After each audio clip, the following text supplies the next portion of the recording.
Welcome back, ladies and gentlemen, to another edition of the Cricket8 podcast. I'm one half of today's episode, Machel St. Patrick Hewitt, and with me, as ever, is the wizard, Rob Barron, and we are back a week on. I think it's about a week since our last episode, where we came up with 4 hot takes. You, the audience, as well, came up with some hot takes as well. But what we're going to do in this particular episode is go back over the 4 hot takes, Champions Trophy hot takes, I should say, that we spoke about last week, and to assess if we're really cricket geniuses or if, just like everybody else, we really don't know what's going on, and actually no one can claim to really understand the game of cricket.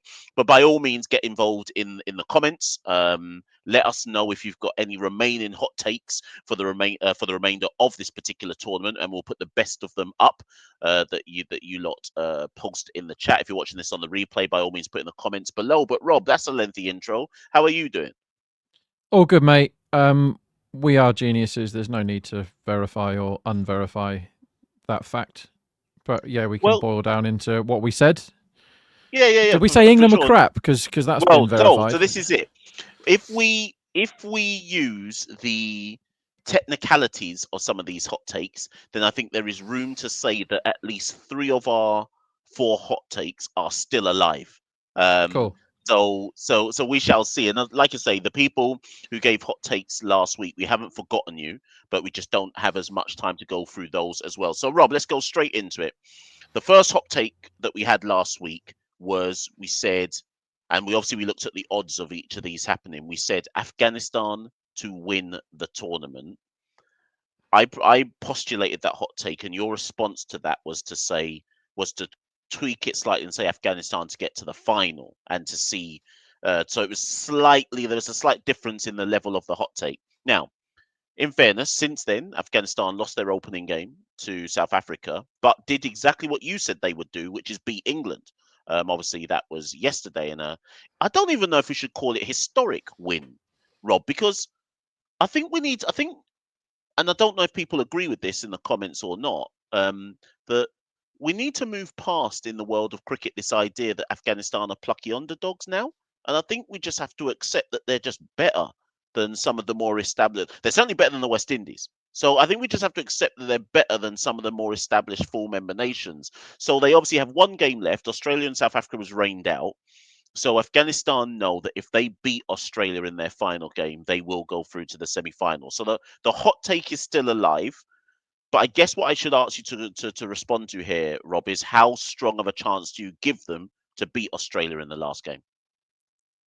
It's tough for Afghanistan to win the tournament. Mm, They have got to beat 3 big dogs one after the other, basically, and so they're still like 40-1 to win the competition mm, because they have to do it with. There's no room for mistakes at all. I don't think Australia are particularly great. This version of Australia, without any of their main bowlers other than Zampa, um, the market thinks 72% Australia or something, which mm, fine. That feels okay. I'd give Afghanistan slightly better chance than that, but to reinforce your point, Afghanistan right now are better at ODIs than England are. mm. Afghanistan take them seriously. They practice them. They have a method, right? Or none Yeah. of England don't do any of these things. They don't take them seriously. They don't practice. They don't have a method. They knew what their team was going to be.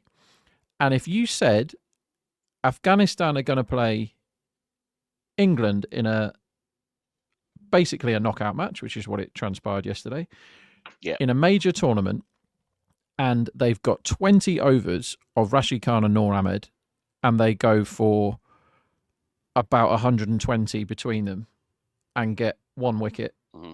you'd think, well, how many have England won by then? Like, how easy is that? Yeah. They just have loads of other people. Like Faruqi was injured and still Hmm. bowling. They just had enough to get it done. And one thing that they've got, which England have zero evidence of, is functional brains. They did stuff at the right times. They made correct moves. They used Mm. hunches. They brought Gulbin in on to bowl his first over. He does this all the time, doesn't he? Like, why is that guy playing? The guy that does the bodybuilding. Why is he playing? And it's like, well, they chuck in the ball and just go, well, let's put him on against your stupidest player and see if we can get him out. Liam Livingstone, out he goes immediately, 3 balls or something. They just when it's Naby against Jamie Smith as the matchup, the guy who England just rolled some dice the night before the tournament and said Jamie Smith's our number 3. He may be a really good talent, Jamie Smith. From what I've seen, he looks like he played the best shot of that match yesterday as it happened. He may be really good. But for basically his first major assignment to be bat number 3 in an ICC competition, 50 over competition, a format that he doesn't play, is a hospital pass once again. And so what they did is they went, before he'd settled down, he played one glorious shot, they threw the ball to 57-year-old Mohammed Nabi, who just bowled a very normal, non-turning ball. And Jamie Smith, presumably because that's what he got asked to do, just ran down and tried to smack it and got caught at, I don't know, deep point. Utterly ridiculous. So they're a good thinking outfit, Afghanistan. I think us having shares in them is a good idea. They deserve to still be in the competition. It is a tough assignment from here, though. You've told me the market says 72% chance Australia win. What's your, if you were pricing it up, are you saying that's about fair, or would you lower it slightly? So I think I've just looked, and the market is actually 74%, and I'd be nearer 70, which is not a huge argument. It means that I would be a backer of Afghanistan a bit bigger than 11-4 in old money. I think Afghanistan are a better team than those odds suggest. Like I say, they're smart. You run down the team, they all know what their roles are, which England all have the same role, whack it and hope. And bowl as fast as you possibly can and hope Rashid does a good one. That's England's setup. You know what it is. You don't have to read, you don't have to learn anything. Afghanistan are clever. I think they can beat Australia. I think they can. Production. Can you, if production is with us, can you bring up Abel Christopher's comment? We'll just see if production can bring this one up for us. But whilst we wait for production to bring up Abel Christopher's comment, I might have to pivot back to it later on. But whilst we deal with that, Rob, I guess we should get to England, because the hot take last week, and the thing is, I've been catching pelters on this on Instagram because production created a reel of production. Okay. Production created an Instagram reel of me saying, "Okay, here's the next hot take: England to defy all the critics and make it to the final." Right, and it makes it look like I actually believed England could do that. I just want people to know I was just giving out hot takes. I wasn't trying to say that I actually think England would do that. And then production really threw me under the bus, Rob, because he then included your part where you say England are third favourites, and that is absolutely absurd that they should be classed as third favourites, before making you look like an absolute wizard. Right. So how does it feel, Mash? How does it feel when someone's trying to throw you under the bus, mate? You've been trying to do it to me every single podcast that we've ever done. So how does that medicine taste, my friend? It tasted very sour. But let's look at England. Because I saw a clip yesterday with Nasser and Michael Atherton, and they were pretty scathing. Most of what I've read and seen so far seems to be throwing Josh Butler under the bus, saying, "Well, it's time for him to stand down," which I agree with. I've got no issue with that particular argument. But it doesn't seem to. I haven't seen enough yet that's been pretty really scathing of what you've already kind of indicated at, which is that it's as if it came across as if England believe they're above the fundamentals of 50 over cricket. Like they've learned a different way to do it than everybody else in world cricket, and they're sticking by their guns with it. So as I set you up here, I say you were right to say that they aren't going to make any critics eat their words. You were right to say you don't even see them necessarily getting out of the group. So I'm not really going to let you bask in that glory. I'm more going to let you explain why you were so certain that they were going to turn up and do exactly what they've done. So what a lot of people in the media that I've seen do is they they're very quick to jump on a bandwagon and kind of after time it. After it's happened, they tell you why it went wrong, rather than telling you before why it's going to go wrong. Now, we spoke at length about why it was going to go wrong for England. They are extremely arrogant. They didn't prepare properly. They make public comments that infuriate their fans.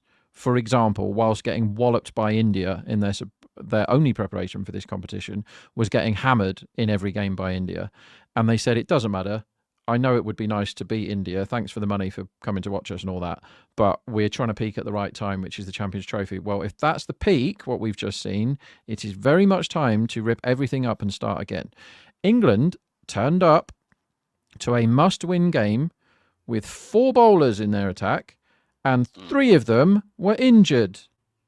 Not they got injured yesterday. They were all injured before yesterday. Mark Wood is a cripple. That is a fact. He cannot play 3 games in a row. He doesn't play 3 games in a row. He turned up and he got injured after about 5 minutes, and they made him put his knee at serious long-term risk by hobbling through 8 overs. And when he finished those 8 overs, they threw the ball to, oh, sorry, Livingston's gone off the field. Joe, can you bowl this one? Yeah, sure. Yeah. I'm the most important bat. I'll bowl at the death. Yeah, we'll get spanked everywhere. We're done. Overton, injured all the time. He's in it. Jofra, they made him bowl 70 overs in 2 consecutive innings when he was an injury worry, as he was the hottest prospect in England's fast bowling history at the start of his career. They made him bowl 70 overs across 2 innings. One of those games we lost by an innings, the other one we drew. Thank you, England. Well done again. So they've got loads of England injured players and loads of stupid players. And then they chucked the kid in at number 3 to try and sort the batting out, which spectacularly failed. I don't blame him for that. It's not all Butler's fault. Butler doesn't look like he's really enjoyed that job of basically being told what to do by McCullum. He hasn't looked happy since he's been captain. The results have been crap since he's been captain. Perhaps he's not a natural leader. But when you've got a generational ODI talent, as Josh Butler is, or white ball talent, his ODI numbers don't look all that great, but he was utterly brilliant in the World Cup final, and I think fans will take that. Like, he is awesome at white ball cricket, Josh Butler. But when you're like, well, he's also our keeper, but now he's captain, but now he's not our keeper, they're mucking him about a bit. He's got a lot of stuff to do, and he has to front up to the media that are asking him questions that he can't answer all the time. It doesn't help with his batting. It clearly doesn't help. So, yeah, fine, take it off Josh Butler. But we spoke about every way in which England were rubbish, and they have out-rubbished themselves. But to come out, when Livingston came out after the Australia disgrace, when he said, I want to get the direct quote because I don't personally think that performance deserved to lose, are his words. Okay, that's what he said. And that wasn't immediately after the game where anyone can say anything when adrenaline's running high and someone shoved the microphone into your face. That is sat down the following day, having had a night's sleep and a shower and all the rest of it. His composed thoughts were, personally, I don't think that performance deserved to lose. Liam Livingstone in that game against Australia on an absolute highway, that was a road, that Lahore pitch, and particularly so in that first game, had to face, he came in with 9 overs to go, which is a very good entry point for him, Dwarshuis, who is Australia's 6th best fast bowler, and Marnus Labuschagne. That was who he had to face, right? The death bowling partnership extraordinaire of Dwarshuis, Big Bash competition winner Dwarshuis, and Marnus Labuschagne. And he scored 14 off 17 balls when England had 320 odd under their belts before he came to the crease. And he started taking the wheels off himself. And then he came out and said, well, we deserve to win, so it's fine. Now, you mentioned this to me off air, or no, sorry, Rakshit mentioned this to me off air before we started. England have set out to be entertaining, and to be fair, they have been in the 2 most entertaining games by a long way in this competition. Would fans prefer that England won because India have been catastrophically boring in this competition without their best player, yet they've won easily in both their games. They just took their time and beat the opposition that was in front of them. England, this set of idiots, have turned up and got massacred twice when they were in extremely strong positions to win the game both times. Very strong yesterday. And what has done them is a combination of their pig-headed attitude, their ludicrous lack of preparation for this competition, and ultimately, when the games were on a knife edge, their own stupidity killed them. Look at Overton's innings yesterday. He's 30 odd not out and playing absolutely fine on a very good pitch. England are just about to win that game as long as he doesn't hit the ball in the air. If he hits the ball along the floor, the run rate wasn't silly. He just needed to, he was set, fine. He hit it straight up in the air, out. Archer still had plenty, the way he batted the game before, Archer still could have done it. It's very difficult to dig out your fast bowler for not winning you the game with the bat, but he hit it up in the air. And then they go, oh, sorry, Wood, can you come out, mate? I know you can't move, but can you try and win us the game? We need 13 off 7. And he plays a forward defence and then tries to run the fastest 2 you've ever seen off the next ball and can only do 1. Do you know what I mean? It's just total madness. It looks like there's no planning whatsoever. And this whole plucky underdog... I'm going to interject with something. Production, bring up Vignesh's point about the talent pool, please. Because I want to see what Rob's take on this. So Vignesh says, I think England were playing their best cricket, but their talent pool is not good now. Now, maybe you may, when you look at that comment, you may instantly go, no, don't agree with that. But let's just slightly inspect that. Woods, you just called essentially injury prone. Archer, injury prone. Cast went home early. Right, I'm not saying he's injury prone, but went home early. Jamie Smith chucked in at number 3. All of these players, on paper, you can tell me and make a case for Mash, they're actually really good players. But if players continually don't perform in a format of cricket, how much can you put that down to, well, the tactics are wrong, they're not taking it seriously, versus, well, actually, maybe they're just not good enough? Where's the line on that? I'm not saying just to clarify, I'm not saying that's what I necessarily believe. I'm just trying to play devil's advocate here. Where's the line to say, well, actually, maybe Archer's past his best. Maybe Mark Wood shouldn't be getting played this often. Maybe they should just save him for Test cricket. Where's the argument say, actually, for this format of cricket, the players that they think are good aren't actually as good as they think they are? Yeah, so we had this conversation, I think it was Jared and I, in the first Champions Trophy preview we did. And I read out the names for England. And I said the market is going to wildly overestimate this lot's chances, because you read out the names and you go, Sultan Duckett, decent. They're going to bash it at the top. Nothing wrong with that. Joe Root's back. Happy days. Harry Brook, everyone knows, Harry Brook's amazing. If you actually get into it, Harry Brook's really good at red ball, not very good at white ball. I'll say that one quietly.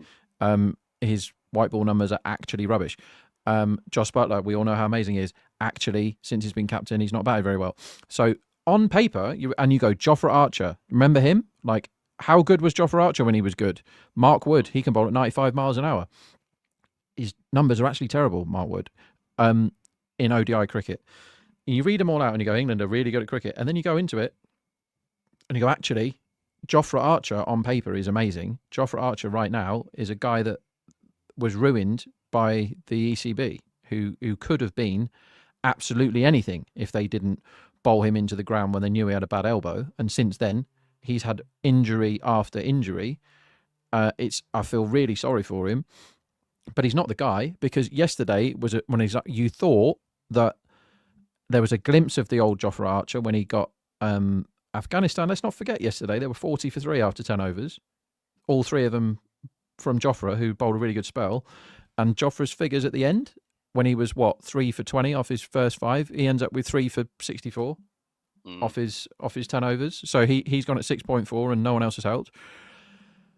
So they aren't, the names that used to be good are no longer good. So you can't say Jofra Archer, he might have been rated in 2019 95 and he's now rated 75. It's that big a difference in how good he is. And England are crying out for Liam Plunkett to regenerate. That's what they need, is someone to... And they're like, well, Liam Plunkett was the cornerstone of England's ODI success when they were the best team in the world. and they've tried to just make any old big fast guy do his job, and none of them are any good at it. So they go, Cast, you do it. Didn't work. Gus, can you do it? No. Now what? We'll just tell you what, whoever it is, just bowl as fast as you can and we'll worry about it. Overton, bowl as fast as you can in the middle, see what happens. And they get spanked everywhere. And they go, well, what do we do now? So it doesn't matter. It's plan A. What's plan B? There isn't one. All right. We conceded 40 runs too many. It's fine. Everyone just hit it a bit harder and that'll be fine. Then we had to make reasonable decisions, and then we'll beat Afghanistan because we didn't need very much at the end. Oh no, everyone did something stupid. We're out. And now what happens? So we're going to lose to South Africa. Spoiler alert. We're going to lose to South Africa in a couple of days, because if the team that was still in the competition wasn't trying, they're not going to suddenly start trying now. They're out. So South Africa will beat us. There must be a total overhaul. Bye-bye, Brendan. Sure, the captaincy. Hold on. The thing is, you're lucky this episode's a short one today, and that we can't go longer. But the next episode of Cricket8 podcast, when we're all in the group chat deciding what the topics are, you just said bye bye Brendan. Now, just to clarify, are you saying bye bye Brendan from all of the formats? He only just took over this. One. So you must be saying bye bye Brendan full stop. Don't explain to me, but are you just saying bye bye Brendan? Yes, very much so. Right, production, make sure you clip this. Make sure you clip this one and throw Rob under the bus. He's fooled everyone. He's conned everybody, Mash. He made all the bosses totally convinced that results don't matter. It doesn't matter. We tried to hit it really hard. All right, cool. You're losing every game, though. You got into a position yesterday. They needed 25 off 18 with a set man. They then got 6 off the next 2 balls. So they needed 19 off 16 against Afghanistan at the death on a really good pitch with a set guy. And they buggered it up because they're stupid. And it is no longer acceptable to keep turning around and go, because before the Champions Trophy, England were dreadful at ODI cricket. And they tried to get everyone to give them a pass by saying, yeah, but we're trying to peak at the right time, which is the Champions Trophy. And then they've stunk the place out again. No more excuses. Get rid of all the people that have made these catastrophic decisions and start again. Because that means you must be saying bye-bye Rob Key as well then. Yeah, Rob Key has to go. 2015, Mash, I remember saying it at the time when Bangladesh beat us and we limped out of that competition early, and Peter Moore said, we'll have to have a look at the data and that. We were screaming for more intent. Pick the players that whack it at the top. Start trying to put an ODI side together that was fit for purpose. And they did everything they should have done. And they turned up to the World Cup as favourites at home and won it, right? They did lots of things right. And since then, they've gone, aren't we brilliant? We whack it all the time. Since then, all the other teams have thought and used their brains. England haven't used their brains once in the last, 6 years? Since that World Cup, basically, the 2019 World Cup. They're stupid, they're idiots, stop it, change everything. And on that particular note, production and everyone listening, we're going to take a quick break and we're going to come back on the other side with a look at the last 2 hot takes. So I'll see you all very, very soon. Come to cricket8.com to spin the wheel as we start to launch our free fun cricket games. There are prizes to be won for the top spinners, and you can also stick around for all the live scorecards and all of our content. I just tried to sabotage a quick break there. I thought we weren't going to have one. But Rob, on the side of the break, we're just going to do the last 2 hot takes because they're actually quicker to run through. So this time last week we said, and this one was a ridiculous hot take. I even said at the time this one was ridiculous. India to not make it out of the group stage. Obviously, they're pretty much already qualified. I think they are qualified now. No, they're qualified. Yeah. They're qualified to get through to the semi-finals. So obviously, people look back and then go, "Oh, Mash, you just hate India." Again, people, it was hot take amnesty. I was just delivering hot takes. But what I would say, Rob, is this. Here's my hospital pass to you. If India do go on to win this tournament, which they obviously have a strong chance of, I'm sure you're going to give me the odds at the moment. Because I saw Harmy said, I saw something he did on Talk Sport the other day, saying that because India just get to play in Dubai, every other team should have had 2 more picks and so on and so forth. I'm not here to deconstruct that particular comment, but how much of an advantage do India have by basically not moving, staying in one spot, and everyone having to come to them? It is utterly unfair, and it just shows once again what a ludicrous sport cricket is. Because imagine in football if any of the big nations said, "Oh, we're not playing there. Sorry, you'll have to come and play us. We've got this ground that we really like, that really suits us." Let's say it's one of those teams that plays at altitude. Remember when Ecuador used to beat everybody at like home? Bolivia and Bolivia, Ecuador, sorry, Bolivia as well.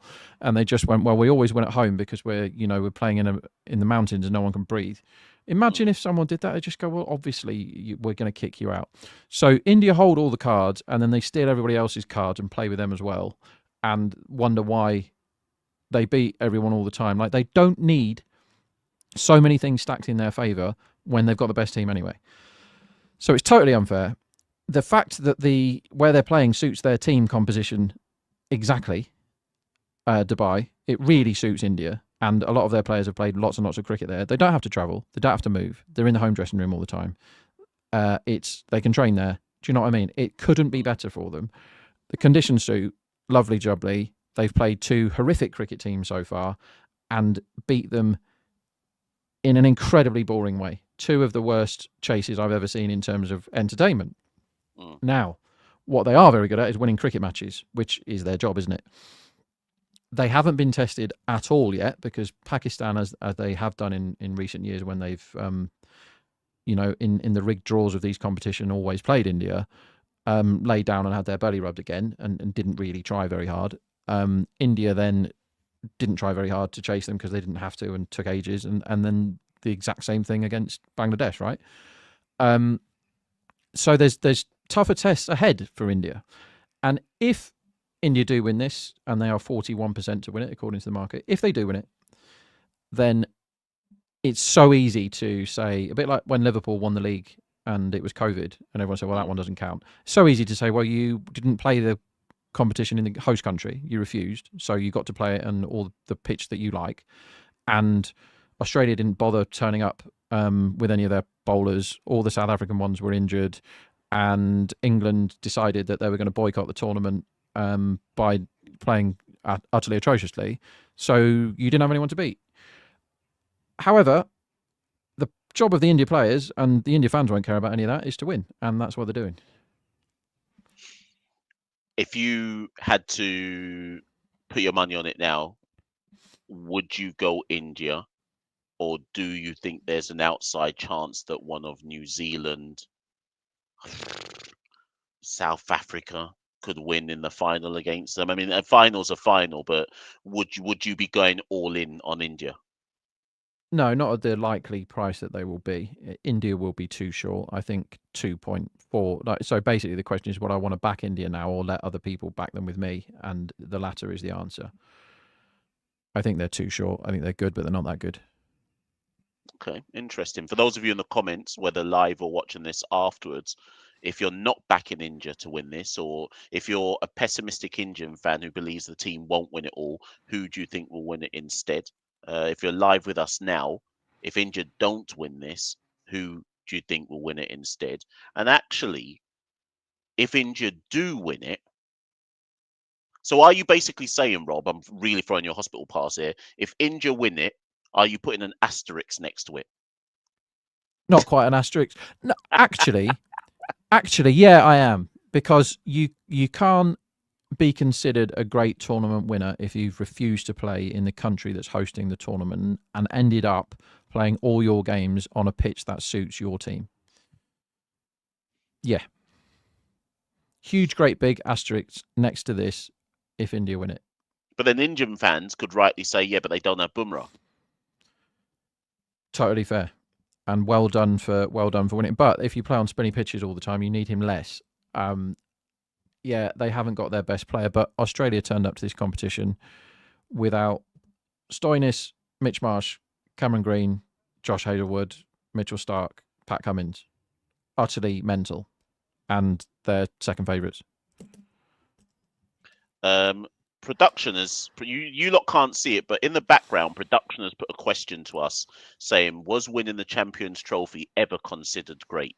Now that's an interesting question, production, because what I would say is West Indies win in 2004, I think, was considered great in the context of they hadn't won anything in so long, and because West Indies is everybody's second team, I think that win was elevated to that kind of maybe West Indies are back. So I think it was given elevated status when West Indies won it in 2004. If one of the lesser teams won it, if India or Afghanistan won it now, particularly India, sorry, if New Zealand or Afghanistan, particularly Afghanistan, if Afghanistan won this tournament, everybody in world cricket would treat it as as a very, very important victory in the context of a disruptor is in amongst the big boys, showing that you don't just need all the money in the world to be the best team in the world. So I think it depends on the narrative. So it depends on the team and the narrative behind it. If India win it and steamroll everybody, having not had to do anything other than stay in